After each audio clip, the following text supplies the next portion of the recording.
مساء الخير يا صديقي، يا رب تكون ليلتك هادية وبالك مرتاح. قبل ما أبدأ معاك كلام النهاردة، عايزك تعمل حركة معايا. اقلب موبايلك ده على ظهره وسيب اللي في ايدك خالص وتعالى نقعد قعدة صفا عشان الكلام النهاردة طالع من قلبي وعايز يوصلك لقلبك على طول. عايز أسألك سؤال وجاوبني عليه بينك وبين نفسك. حصل معاك قبل كده إنك تكون قاضي يومك كله بتعافر، تنزل كورس، بتدور على شغل أو مطحون في مكانك، ويومك يخلص فتدخل سريرك بالليل تعبان، تفتح الموبايل عشان تقلب فيه شوية قبل ما تنام، وفجأة تلمح بوست لواحد صاحبك في الدفعة كاتب الحمد لله الذي بنعمته تتم الصالحات، ومصور نفسه في شركته الجديدة، أو صاحبتك منزلة صور خطوبتها أو فرح، أو حد من سنك منزل صورة عربية جديدة.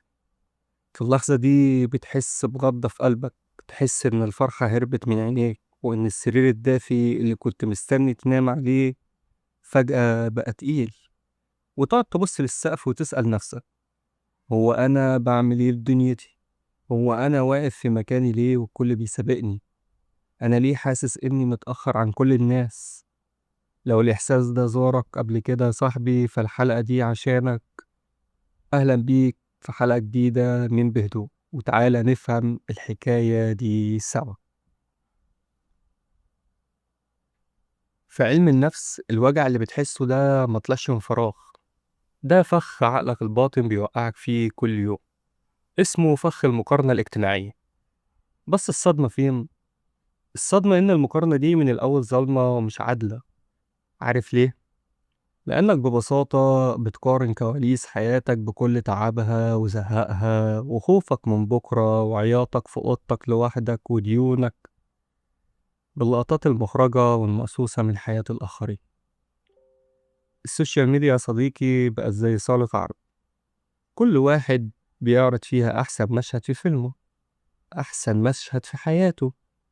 محدش بينزل صورته وهو مرفوض في الانترفيو، محدش بينزل بوست وهو بيتخانق مع أهله، أو هو معهوش تمن حق كوباية القهوة. الناس بتنزل لحظة استلام الجايزة بس، ما بتوركش السنين اللي عاشوا فيها تحت الأرض. فأنت لما تبص للقطة دي وتفتكر إن هي دي الحياة، أنت بتظلم نفسك وبتجلد ذاتك على ذنب أنت ما لمتوش. تعالى نرجع خطوة لورا ونبص على الدنيا دي بفلسفة تانية خالص. احنا اتربينا على ان الحياة دي عبارة عن قضبان قطر، وكلنا لازم نمشي ورا بعض.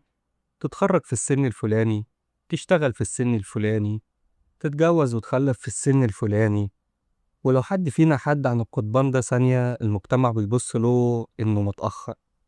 بس الحقيقة الفلسفية للوجود بتقول ان مفيش حاجة اسمها خط زمن واحد. كل إنسان فينا عنده ساعة زمنية خاصة بيه هو بس. يعني إيه؟ يعني في واحد ممكن يتخرج من الجامعة عنده 22 سنة ويفضل قاعد 5 سنين مش لاقي شغل، وفي حد تاني ما بيكملش تعليمه وبيفتح مشروعه وعنده 21 سنة وينجح. في حد بيتجوز وعنده 25 سنة وبيطلق بعد سنتين، وفي حد بيتجوز وعنده 35 سنة وبيعيش مستور وسعيد طول عمره. هل ده معناه إن في حد سبق حد؟ لأ، كل واحد عايش في منطقته الزمنية الخاصة بيه. انت مش متأخر يا صاحبي، وانت مش متأخرة. انتوا بس ماشيين في توقيتكم السليم اللي ربنا كتبه لكم. عارف ايه المشكلة الحقيقية في انك تفضل باصص في ورقة غيرك؟ انك بتضيع وقت امتحانك انت. طاقة الغل والضيق والحسرة اللي بتجيلك لما بتقارن نفسك بغيرك بتسحب من الرصيد اللي المفروض تدفعه في سعيك، تخليك قايم كسلان محبط، حاسس إن مهما عملت مفيش فايدة. ربنا سبحانه وتعالى لما وزع الأرزاق ما قسمهاش بالمسطرة اللي احنا شايفينها. الأرزاق دي أشكال وألوان. ممكن اللي سبقك في الفلوس متأخر جدا في راحة البال والصحة، وممكن اللي سبقتك في الجواز بتعاني في بيتها ونفسها في ربع الهدوء اللي انت عايشاه فيه في أوضتك دلوقتي. الدنيا دي دار ابتلاء، وكل واحد واخد ال24 قيراط بتوعه بالتمام والكمال، بس في الوقت والمكان اللي يصلحه لنفسه ولقلبه. طيب نقفل المحبس ده إزاي ونرتاح؟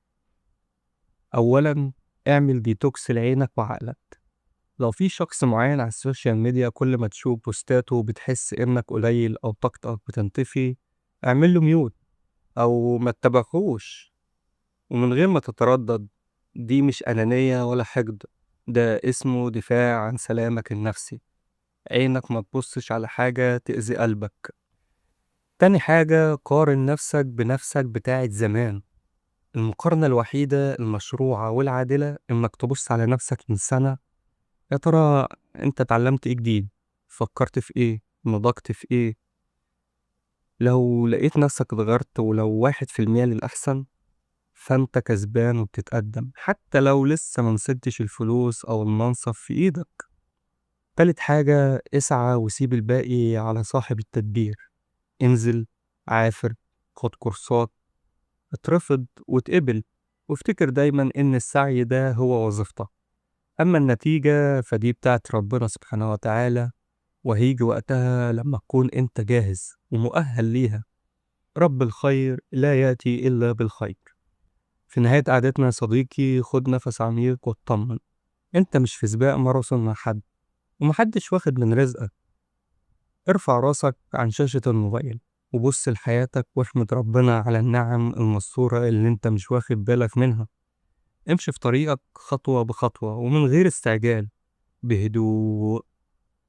قولي بقى في التعليقات، هل الإحساس ده بيجيلك وإزاي بتعرف تخرج نفسك منه؟ أشوفكم دايما على خير وسلام وبهدوء. مع السلامة.